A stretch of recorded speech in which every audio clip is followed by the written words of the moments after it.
Maurice Pifferet, bonjour. Oui, Vous avez bonjour. publié chez KPR Éditions L'eau de l'étranger. J'aimerais savoir pourquoi vous avez, disons, utilisé ce titre. Oui, ce titre interpelle beaucoup de personnes parce que pourrait penser à un roman, mais c'est pas du tout ça. Alors, le de l'étranger, c'est le terme employé par les Burkinabés eux-mêmes pour signaler l'accueil qui est réservé aux visiteurs dans les villages au Burkina Faso. Il s'agit d'offrir une calebasse d'un rafraîchissement qui est de l'eau ou bien de la bière non pasteurisée qu'ils appellent le dolo. Et ce rite, si vous voulez, c'est une calebasse qui circule de main en main et forcément de bouche en bouche. Voilà. C'est très surprenant et c'est aussi émouvant. C'est pour ça que j'ai choisi l'eau de l'étranger, parce que l'étranger, pour une fois, c'est pas l'autre, c'est moi. Quelle est la genèse de ce livre?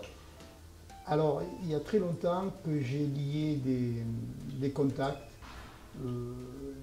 presque familiaux maintenant, avec des gens qui habitent un village du Burkina Faso dans la province du Tuy, qui s'appelle Koulouo et Founzan, qui ne dit rien à personne, mais sauf aux intéressés.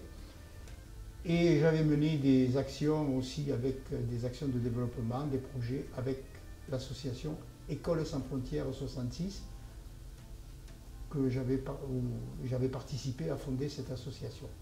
Et donc, le fait d'être souvent avec eux, de les connaître, d'être dans les villages, dans les cases, dans les champs, participer aux fêtes, participer aux discussions dans les maquis, tout ça a fait que, comme je notais systématiquement toutes ces notes, j'avais un tas de carnets remplis, qui étaient souvent remplis à la hâte, sous l'emprise de l'émotion, qui n'étaient pas du tout exploitables, sauf par moi. Et moi, ce que je voulais, c'est partager avec les autres. Donc, je me suis mis à fouiller tous ces carnets. Et logiquement, s'est imposée une série de chroniques qui étaient courtes et vivantes au fil des lectures. Voilà. Et de l'écriture. D'accord, alors donc ce n'est pas une autobiographie, mais est-ce un essai philosophique en quelque sorte? On ne peut pas dire quand même, je ne peux pas prétendre à ce terme.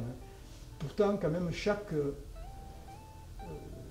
chronique quand même relève d'une idée, et où j'expose des idées, bien sûr, je confie mes doutes, et j'assume complètement les vérités, mes vérités.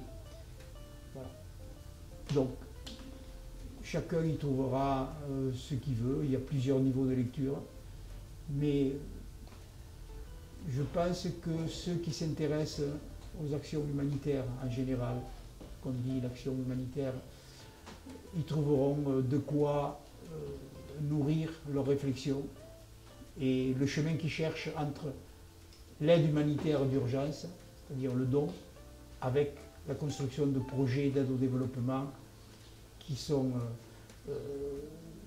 valables pour les uns comme pour les autres. Une sorte de livre, on va dire, de méthode pour pouvoir éventuellement monter son association humanitaire.